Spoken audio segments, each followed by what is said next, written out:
she was still there. That's the first thing you need to understand, because by the time anyone thought to look, by the time anyone even noticed the wheelchair parked at the far end of Maple Street, the snow had already buried her wheels halfway to the axle. She hadn't moved in hours. And nobody, not one single person rushing past with shopping bags and warm scarves and the smell of cinnamon on their coats, had stopped to ask if she was okay. Her name was Nadia Osman. She was 19 years old. And on this particular Christmas Eve, she was completely, devastatingly alone. But here's what nobody knew, what the rushing crowd couldn't possibly have seen from the outside. Inside that thin, second-hand coat, underneath those pale and trembling fingers folded in her lap, Nadia was holding something. A small, worn photograph. A woman with warm brown eyes and a wide, tired smile, holding a baby wrapped in a yellow blanket. On the back, in faded ink, someone had written 3 words, "You are enough." She didn't know yet that before this night was over, a single question from a 7-year-old child would change everything. She didn't know that the little girl in the red coat, the one currently skipping ahead of her mother on the other side of the street, had already seen her. And she didn't know that what was coming would either save her, or shatter what little she had left. Nadia had been in the wheelchair for 2 years. A car accident on a Tuesday morning, the kind that happens fast and stays forever. She had been walking to her university exam, music in her ears, thinking about the essay she hadn't quite finished. The truck driver never saw the red light. The doctors told her family she might never walk again. Her family, a mother battling illness, a father who had already been gone for years, tried their best. But best, when it is all you have, is sometimes not enough. By the time Nadia turned 19, her mother had passed. The small apartment they shared in the east side of the city went with the unpaid bills. A distant relative had taken her in for 3 months, then quietly stopped answering the door. A shelter had given her a room for 30 days. That 30 days ended 4 days ago. She had nowhere to go. And so on Christmas Eve, with the shelter full and the churches locked and the social services office closed until December 27th, Nadia had wheeled herself to the one place she could think of, the small pedestrian street near the old town square, where the Christmas market still glowed with amber lights and the smell of roasted chestnuts drifted through the cold air like a memory of something better. She wasn't begging. That was important to her.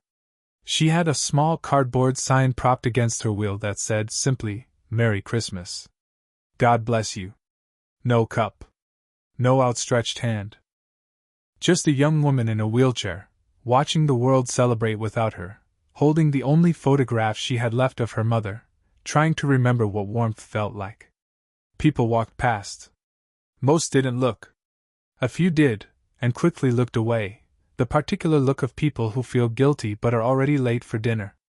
One man dropped a coin on the ground near her wheel, not quite close enough for her to reach, and kept walking. She watched it glint in the light and thought, I used to be a person who helped people. I used to volunteer at the hospital. I used to make my mother laugh. She thought about the essay she never finished. She thought about whether there was any version of her life that still led somewhere. She was still thinking, still very far inside herself, when she heard it. A small voice. Clear as a bell. Unafraid. "Mama, why is she sitting in the snow by herself?" Nadia looked up. Across the narrow cobblestone path, a little girl in a bright red wool coat stood with her hand in her mother's, staring directly at Nadia with the open, unguarded attention that only small children are still capable of. She was about 6 or 7 years old, with 2 thick braids, one slightly messier than the other, and a knit hat with a white pom-pom on top. Her eyes were dark and curious and completely without pity. That was the thing Nadia would remember most, later. There was no pity in those eyes. Just honest, wondering attention. The mother, a woman in her early 30s, slim, tired around the eyes, wearing a long gray coat, leaned down and whispered something. Nadia couldn't hear it. She looked away, back at the photograph, not wanting to watch the moment they walked on. But they didn't walk on. She heard small boots crunching on the snow. Coming closer. And then the little girl was standing right in front of her, close enough that Nadia could see the tiny silver star earrings in her ears and the smear of powdered sugar on her chin from whatever she'd just eaten at the market stalls. The little girl looked at her very seriously, the way children look at things they have decided to understand. And then she asked, in a voice so simple and so full that it cracked something open in Nadia's chest, "Do you want to have dinner with us?" The world seemed to go still. Snow fell. Somewhere behind them, a choir was singing. The Christmas lights blinked soft and slow against the cold dark sky. Nadia opened her mouth. Closed it. Felt something behind her eyes, a pressure she hadn't allowed herself to feel in weeks, suddenly pressing forward. Did she want to have dinner with them? The question was so ordinary. It was the kind of question that gets asked 100 times a day in houses with warm kitchens and full tables and people who know each other's names. It was the kind of question Nadia had not been asked, had not even imagined being asked, in longer than she could clearly remember. And maybe because of that, because of how long it had been, the question hit her like something physical. Like a hand reaching into cold water. The mother had caught up now. She stood a few steps behind her daughter, watching Nadia with an expression that was careful and kind and slightly breathless. The expression of a parent who is surprised by their own child but trying very hard not to show it. "I'm sorry," the mother said softly. She can come," the little girl said firmly, as if this had already been decided. "We have enough food. I counted. There's a whole extra chair." Nadia looked at the little girl. At her serious face. At the powdered sugar on her chin. And for the first time in weeks, maybe months, she almost smiled. But then her phone buzzed. She looked down. A text from an unknown number. 3 words. "I found you." Cliffhanger number 1. Nadia stares at those 3 words on her cracked screen, heart hammering. Who sent this? Who found her, and what do they want? The mother and the little girl don't know what Nadia knows, that not everyone who has been looking for her has good intentions. She has been hiding for a reason. She looks up at the little girl's waiting face. She makes a choice. Her name, the little girl announced with great seriousness as she helped push Nadia's wheelchair over a patch of uneven cobblestone, was Lily. Lily Farrow. She was 7.5. The half was important, she specified, and she had a cat named Biscuit, and she had lost her front tooth last Thursday, and she could count to 100 in French. Nadia learned all of this in the space of 4 minutes. The mother's name was Sarah. Sarah Farrow. She walked slightly behind them, letting Lily lead, and she had the particular quiet of someone who is carefully choosing not to say too much, not because she was cold, but because she understood, on some instinct, that too many words right now might spook something fragile. The text message sat like a stone in Nadia's coat pocket. "I found you." She had told herself, as they'd started walking, that she would look at it again once they were somewhere warm. Analyze it. Figure out if it was a mistake, a wrong number, or something else. She had 3 people in her past who might look for her. One was a social worker who was genuinely trying to help. One was the distant relative she had lived with briefly, a woman who had made it quietly, persistently clear that Nadia's existence was a burden. And the third, she stopped that thought. Not tonight. Not in front of this child with her serious eyes and her crooked braids and her absolute certainty that there was an extra chair. Sarah Farrow's apartment was on the 3rd floor of a narrow building 2 streets east of the market square. There was no elevator. Nadia looked at the stairs. "It's okay," Sarah said immediately. "My neighbor, he's retired, he's very strong, he helps me with groceries all the time. He won't mind." She was already pulling out her phone. "I'll just call, I can help," Lily said, squaring her small shoulders as if she intended to carry the wheelchair herself. Nadia laughed. It came out before she could stop it, a small, involuntary sound, rusty from disuse, and she pressed her lips together quickly, but it was too late. Sarah heard it. Lily heard it. Lily beamed. "You laughed," she announced, as if this were a significant accomplishment. "Good." The neighbor, a broad, gentle man named Mr. Petrov, who smelled like pipe tobacco and turpentine and asked no questions whatsoever, helped carry Nadia's chair up the stairs with the practiced calm of someone who had learned long ago that kindness works better without ceremony. He nodded at Nadia, set the chair down on the landing, and went back to his apartment. That was it. No performance. No expectation of gratitude. Nadia didn't know how to receive kindness that expected nothing back. She had spent so long calculating the cost of every offer of help, what it would require, what would be asked in return, how much of herself she would have to give up to earn it, that simple, unconditional kindness felt almost suspicious. This is where she made her first mistake of the evening. She decided to stay careful. Inside, the apartment was small and warm and slightly cluttered in the way of homes where someone is trying very hard on a limited budget. There were paper snowflakes taped to the window, clearly Lily's work, slightly lopsided. A small Christmas tree in the corner with mismatched ornaments. A string of blue lights around the kitchen doorway. On the table, there was already food in progress. A pot of something fragrant simmering on the stove, bread wrapped in a cloth, a bowl of clementines. It smelled like a home. Nadia sat in her wheelchair at the edge of the living room and felt, suddenly and fiercely, like she was watching something through glass. Like this was a life she could see but not quite enter. Sarah moved to the kitchen without fuss. Lily immediately pulled a small wooden chair next to Nadia's wheelchair and sat down, folding her hands in her lap in a way that suggested she had questions. "Do your legs not work?" she asked. "Lily," Sarah called from the kitchen. "It's okay," Nadia said. "No. They don't work very well." "Did it hurt?" "When it happened?" "Yes." Lily thought about this seriously. "I broke my arm once," she said. "It hurt a lot. But then it got better." She paused. "Is yours getting better?" Nadia opened her mouth, and found she didn't know what to say. Because the answer was complicated. Medically, possibly. With time and proper treatment and consistent physiotherapy, there was some chance. But proper treatment cost money she didn't have. And without money, time was just time. "I don't know yet," she said honestly. Lily nodded, accepting this. "Then, are you hungry?" Nadia realized she was. Profoundly, embarrassingly hungry. She had eaten half a sandwich at the shelter 4 days ago and a bread roll someone had pressed into her hand at the market that afternoon.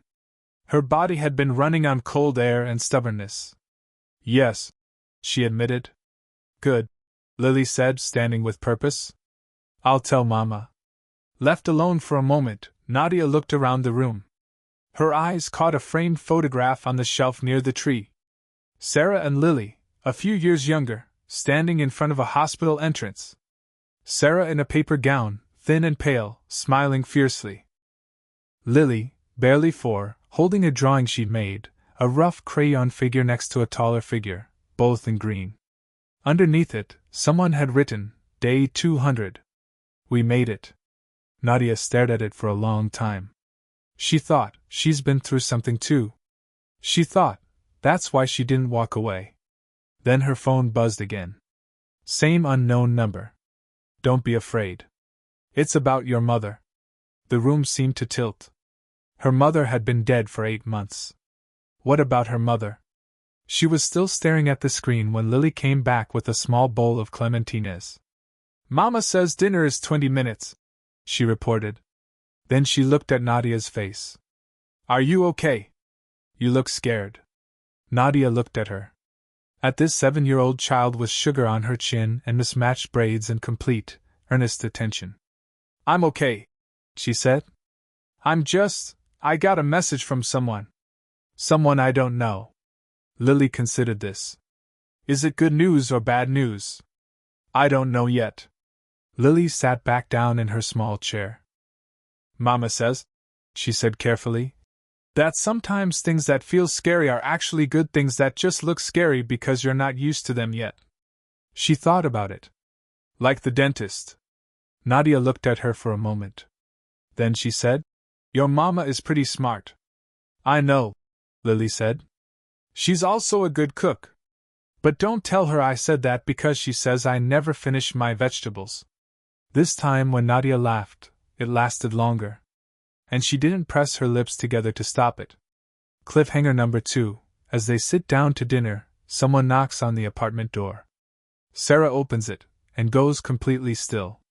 She turns to Nadia with an expression Nadia cannot read. "It's for you," Sarah says quietly. She says she knows you.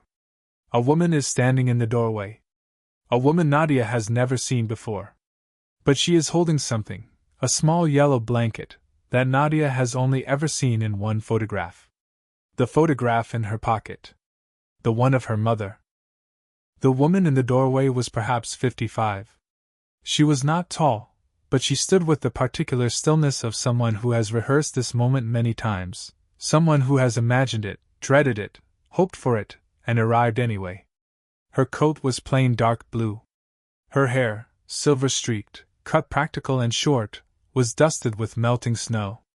In her arms, pressed against her chest like something precious, was a small yellow blanket, faded at the edges, soft from years of washing. Nadia knew that blanket. She had seen it in the photograph 1,000 times, the photograph she carried in her pocket, the one of her mother as a young woman, holding a baby wrapped in exactly that yellow. The baby in the photograph was Nadia. The room had gone very quiet.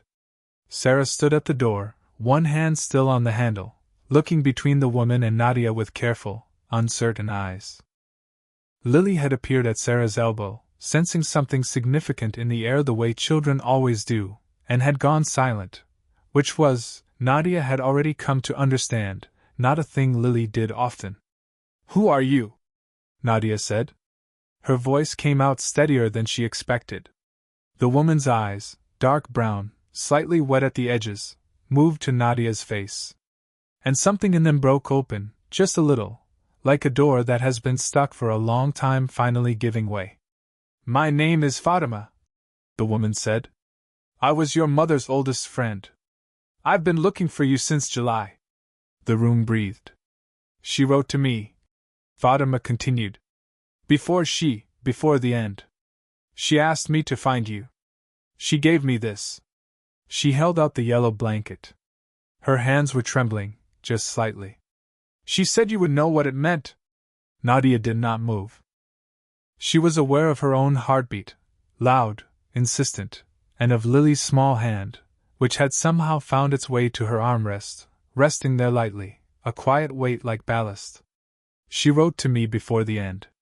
Her mother, who had spent her last weeks in a hospital bed, barely strong enough to lift a spoon, had somehow, in those final days, found the energy to write a letter. Had found the address of a woman from her past, a friend Nadia hadn't known existed. Had asked that friend to find her daughter. Had made sure, even at the end, that Nadia would not be entirely alone. "Can I?" Nadia's voice cracked. She pressed her hand to her mouth for a moment. "Can I see it?" Fatima crossed the small room in 3 steps and placed the yellow blanket carefully in Nadia's lap. It was lighter than she expected. Worn soft. And there, stitched into the corner in careful, tiny letters she recognized immediately as her mother's handwriting, were 2 words. Find her. Not find you. Not a message to Nadia. A message to whoever found this blanket. Find her. Her mother had turned the blanket into a mission. Had sent it forward like a flag. Nadia pressed the blanket to her face. She wasn't crying, not quite, but something in her had cracked down the middle, clean and deep, and she could feel it. The way you feel a break before you feel pain. The particular stillness before grief becomes something else. Lily, after a moment's consideration, climbed into the empty chair beside Nadia and put her small arm around Nadia's shoulders as far as it would reach. She didn't say anything. She just held on. Sarah quietly brought a chair from the kitchen for Fatima. No one needed to ask. She sat down, and there was a moment of adjustment, 4 people in a small warm room, each carrying something, and then Fatima began to talk. She had grown up with Nadia's mother Samira, in a city 200 miles north. They had been best friends from childhood through early adulthood, inseparable until life and distance and circumstance had pulled them apart the way life and distance and circumstance always eventually do. They had lost touch. Years passed. Fatima married, moved, built a life. Samira married, moved, built a different kind of life. Different roads. And then, 8 months ago, a letter had arrived.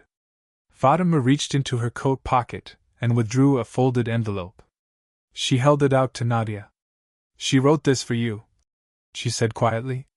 "I was afraid to give it to you until I knew you were, until I could see that you were safe. I needed to see your face before I handed it over. I needed to know you were okay." Nadia took the envelope. Her name was on the front, in her mother's careful handwriting. "Nadia," it said. "My heart." She held it in her lap, on top of the yellow blanket, and did not open it. Not yet. She wasn't sure she was ready for what was inside, what her mother had needed to say badly enough to write it down and send it to a woman she hadn't spoken to in years and ask her to carry it across the country to a daughter she might never find. "How did you find me?" Nadia asked. "Tonight specifically." "Here." Fatima glanced at Sarah. Something passed between them. Something prearranged. Nadia looked at Sarah. Sarah exhaled slowly. "I need to tell you something," she said. "And I need you to understand that Lily had nothing to do with it. She genuinely just saw you in the square and wanted to invite you to dinner. That was completely hers." She paused. "But I recognized your name. From a post in a local community group 3 weeks ago. Someone was asking if anyone had seen a young woman named Nadia Osman. I took a photo. I saved the contact. I wasn't sure if it was you. But when Lily asked you to come, and I heard your name, I texted the number on the way home. The unknown number. I found you. Don't be afraid. It's about your mother." It hadn't been a threat. It had been Fatima, following the trail Sarah had just lit, rushing through the cold to arrive before dinner ended, before Nadia disappeared into the night again, before the chance was lost. Nadia looked at all of them. At Sarah, who had recognized a stranger's name in a community post and held on to it quietly for weeks. At Lily, who had simply seen a person alone in the snow and offered the most natural thing in the world. At Fatima, who had carried a yellow blanket and a mother's letter across 200 miles and waited and searched and not given up. Something in her chest, that crack, that deep break, began, slowly, to feel less like breaking and more like opening. She looked down at the letter. And then Sarah said quietly, "There's one more thing, Nadia. Fatima didn't just bring you the letter." Nadia looked up. "Your mother, she had a small savings account," Fatima said. "A policy she paid into for years. She named you as the sole beneficiary. There were complications, paperwork, the wrong address on file. That's partly why it took so long to find you." She met Nadia's eyes steadily. "It's not a fortune. But it's enough. Enough for a deposit on a room. Enough for 3 months of physiotherapy. Enough to start." The sound of the simmering pot from the kitchen. The blue lights blinking soft around the doorway. The snow falling silent outside the window.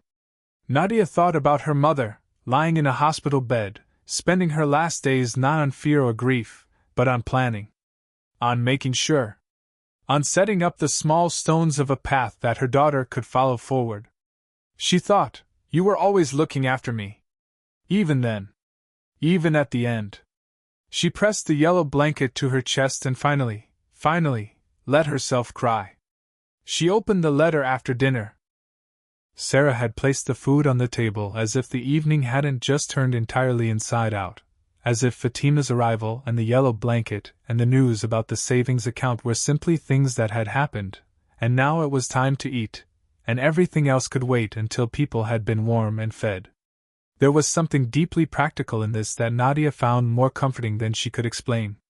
She had spent months surrounded by the chaos of not having enough, not enough money, not enough shelter, not enough time, and Sarah's steady insistence on dinner felt like an act of quiet defiance against all of that. Lily ate with focused enthusiasm and talked about her cat Biscuit and explained at length why Biscuit was superior to all other cats, and also asked Fatima where she was from, and then informed Fatima that she, Lily, had once been to the city Fatima named, for one day, for a doctor's appointment, and it had been very cold. Nadia watched Lily talk and ate warm food for the first time in days and felt the peculiar disorientation of a person being reintroduced to the physical sensation of being cared for. The letter sat on the edge of the table beside her, untouched.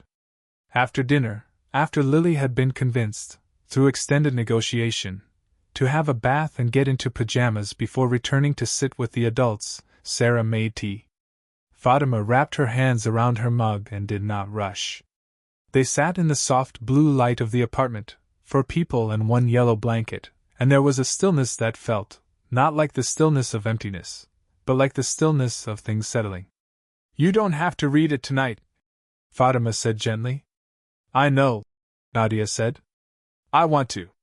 She picked up the envelope, slid her finger under the seal, unfolded 2 pages of paper, her mother's small, careful handwriting filling both sides, the pen pressed firmly, the letters slightly uneven in places as if written by a hand that had to rest and start again.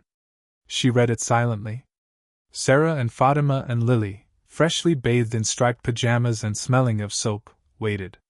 Here is what her mother had written: "My Nadia, if you are reading this, then Fatima found you. Good. She was always better at the stubborn things than me. I want to tell you that I am not sorry for anything except the things I could not control. I am not sorry for the years we had together. I am not sorry for the small apartment, and the second-hand furniture, and the Christmases where the gifts were more thought than money. Those years were the best years of my life. You made them that. I am sorry that I got sick. I am sorry that I could not be there longer. I am sorry that I had to leave you too soon, in too hard a place. But here is what I need you to hear, my heart, and I need you to hear it the way I mean it, and not the way fear might translate it. You are not a burden. You have never been a burden. Not to me. Not to anyone who truly sees you. The people who made you feel like a burden were people who could not hold the size of you. That is their limitation. Not yours. I watched you take care of me at the end. I watched you wheel your chair to my bedside every day and bring me terrible hospital coffee that you somehow made taste like home. I watched you tell me jokes and read to me and pretend to be okay so I wouldn't worry. You thought I didn't know you were pretending. I always knew. I also knew that the pretending came from love, and so I let you. That is the thing about you, Nadia. You have always loved fiercely, without calculation, without a safety net. You throw your whole self into caring for others and tell yourself it costs you nothing. It does cost you. And you do it anyway. That is not weakness. That is the most extraordinary kind of strength. I have arranged what I could. It is not much, but it is real, and it is yours. Use it to get stable. Use it to start. Not to be comfortable. You were never made for comfort alone, but to get to a place where your strength has somewhere to stand. And then, my love, go and do the thing you always said you wanted to do. You told me once, you were 16, it was a Tuesday, you'd just come home from volunteering at the hospital. You said, "Mama, I want to do something that helps people who can't help themselves. I want to be the person who shows up." Be that person, Nadia. You already are. There is one more thing in this envelope. A small card with a name and a phone number. This woman runs a program. Physiotherapy access for people with limited income, connected to the hospital on Park Street. I contacted her myself, in June, before things got too hard. She is expecting your call. She has a place for you. All you have to do is call. I love you past the end of everything. Past the last star and the last word and whatever comes afterwards. Your mama. The apartment was very quiet. Nadia sat with the letter in her lap, beside the yellow blanket, and breathed. She had expected grief. What she had not expected, what surprised her, spreading up through her chest like light through a crack, was relief. Deep, foundational relief. The relief of being known. Of having someone, even someone no longer in the world, who had seen her completely, in all her stubbornness and fear and fierce, costly love, and had written it down so she could not forget it. You have always loved fiercely, without calculation, without a safety net. She looked up and found Lily watching her with those dark, serious eyes. The pom-pom hat was gone now, replaced by pajamas with little stars on them, her braids slightly unraveled from the bath. She was sitting cross-legged on the sofa, leaning forward, arms folded on her knees. Was it a good letter? Lily asked. Nadia thought about it properly. About everything her mother had said. About the physiotherapy program and the savings and the card with the name and number that she found, when she reached back into the envelope, was still there, a small card, slightly bent, with a woman's name, Dr. Yara Saad. Rehabilitation Access Program. It was the best letter, Nadia said, that anyone has ever written. Lily seemed satisfied.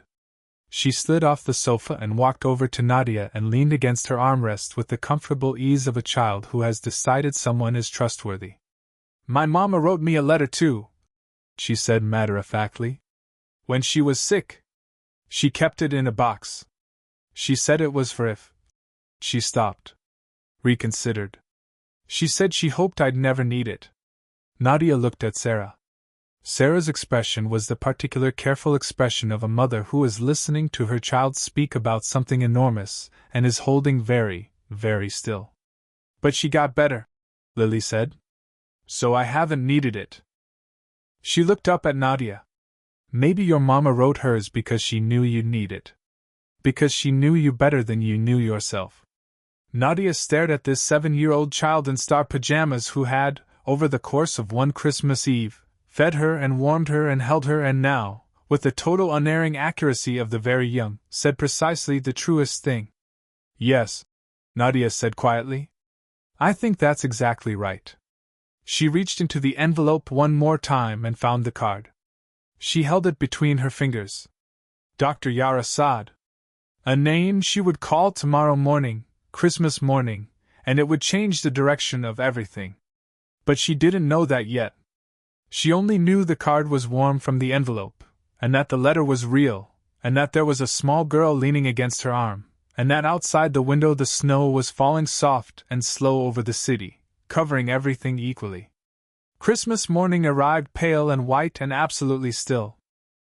Nadia woke on Sarah's sofa, wrapped in a quilt that smelled of lavender, and for one long, disoriented moment she did not know where she was.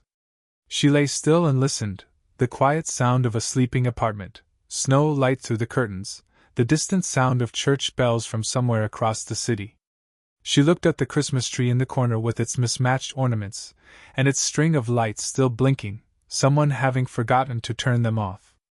She looked at the yellow blanket folded on the armrest beside her. She remembered. You are not a burden. You have never been a burden.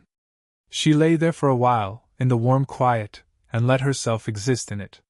She had been moving so fast for so long, the forward-leaning scramble of survival, the constant low hum of what next, what now, what if, that stillness had come to feel like a threat, like something was wrong if she stopped. She had forgotten that stillness could simply be stillness. That you could lie on a borrowed sofa on Christmas morning and listen to snow falling and not be solving a problem. She heard small footsteps. Lily appeared in the doorway in her star pajamas, hair completely unraveled from the braids, standing on one foot and then the other in the way of a child who has been awake for quite some time and has been very patiently waiting for someone else to also be awake. You're up, Lily said with audible relief. I am. Good. Because it's Christmas and Mama says we have to wait, but I've been waiting since 5:30. Nadia looked at the window. What time is it now? 6:42. Lily paused. And a half. That was a very long wait. It was extremely long, Lily confirmed gravely. She padded over and sat on the edge of the sofa beside Nadia's feet with the naturalness of someone who has lived in this apartment their whole life and is perfectly comfortable in it, which, of course, she had and she was. But the thing that struck Nadia was the ease with which Lily had extended that comfort to include her. No negotiation. No period of adjustment. Just, you are here, therefore this is also your space, therefore you are welcome. She wondered when she had stopped believing she was welcome anywhere. She thought, perhaps it had been gradual. The accident, and then the slow withdrawal of the world, the way people who don't know what to say often say nothing, and how nothing, accumulated over months, starts to feel like verdict. The way her distant relative's house had tightened around her until she left, not because she was asked to leave but because the air had made it clear she should. The way even kindness, when it came with a cost she could see being calculated, had made her feel less like a person and more like a transaction. And then this child, on a cold Christmas Eve, had simply asked, "Do you want to have dinner with us?" No calculation. No cost. Just the question. Sarah appeared in the kitchen doorway, hair loose, in a gray robe, holding 2 mugs of tea. She had the slightly dazed expression of someone who had been woken at 5:30 by an excited child and had been drinking tea and thinking quietly for the past hour, and had arrived at something. She held a mug out to Nadia. Nadia took it. "Thank you. For last night. For all of it." Sarah sat in the armchair across from the sofa. The same armchair Nadia had watched her sit in the night before when she read to Lily before bed, a scene Nadia had observed from the edge of the room with the particular careful attention of someone memorizing something. She had thought, "I want to remember this. Whatever happens, I want to remember that this exists in the world." "Can I ask you something?" Sarah said. "Yes." "What are you going to do after today?" It was a direct question, asked gently but without softness around the edges. The question of a person who has been in hard places herself, and knows that sentimentality alone doesn't pay for physiotherapy. Nadia wrapped both hands around the mug. "I'm going to call Dr. Saad this morning. The physiotherapy program." She paused. "Fatima offered to let me stay with her, at least until I get something sorted. She has a spare room." She looked down at the tea. "I didn't know her yesterday. But she knew my mother. And my mother trusted her enough to give her that blanket." "That's enough?" Sarah asked. Not skeptically. Genuinely. "I've been surviving on less certainty than that for a year," Nadia said. "Yes. I think that's enough." Sarah nodded slowly. Lily, who had been listening with focused attention, said, "And then what?" Nadia looked at her. "And then I'm going to study. I was in my first year of social work when the accident happened." She said it out loud for the first time in a long time, and it felt different than she expected, not impossible, the way it had started to feel, but just true. A fact about herself. A direction that still existed. There are programs for students who've had to interrupt their studies. I haven't looked into them properly. I've been too. She stopped. I've been too busy trying to survive to plan. That's going to change, Sarah said. A statement, not a question. Yes, Nadia said. That's going to change. Lily appeared to find this answer fully satisfactory. She slid off the sofa. Okay, she said. Now can we open presents? The morning unfolded with the gentle, ordinary magic of Christmas in a small warm apartment. There were presents, modest, thoughtful. Fatima arrived at 9 with pastries and a scarf she had knitted herself, already working on the practical architecture of what came next. Mr. Petrov from downstairs knocked to say Merry Christmas and left a tin of cookies and didn't stay, which Nadia was quietly grateful for. At some point, someone put on music. At some point, Lily taught Nadia a card game that Lily claimed to have invented but Nadia strongly suspected was just Go Fish with extra rules. At some point, Sarah showed Nadia the letter in the box, the one she'd written for Lily when she was sick, the one Lily didn't know quite what to do with. She showed it to Nadia not to share the contents but just to say, I understand. I know what it is to write words forward into an uncertain future, and hope they land somewhere warm. Around noon, while Sarah was in the kitchen and Fatima was calling her own family and Lily was under the tree arranging her new toys with architectural precision, Nadia called Dr. Yara Saad. She had expected voicemail. It was Christmas. The phone rang 3 times. Then a woman answered. Dr. Saad speaking. Nadia blinked. I'm sorry to call on Christmas. My name is Nadia Osman. My mother, she spoke with you, I think in June. About the Rehabilitation Access Program. She, Nadia. The woman's voice changed, warmer, recognized. I've been hoping you'd call. Your mother told me about you. She told me you were stubborn in the best way and that you'd call when you were ready. Nadia pressed her lips together. Her mother, again, reaching forward through time.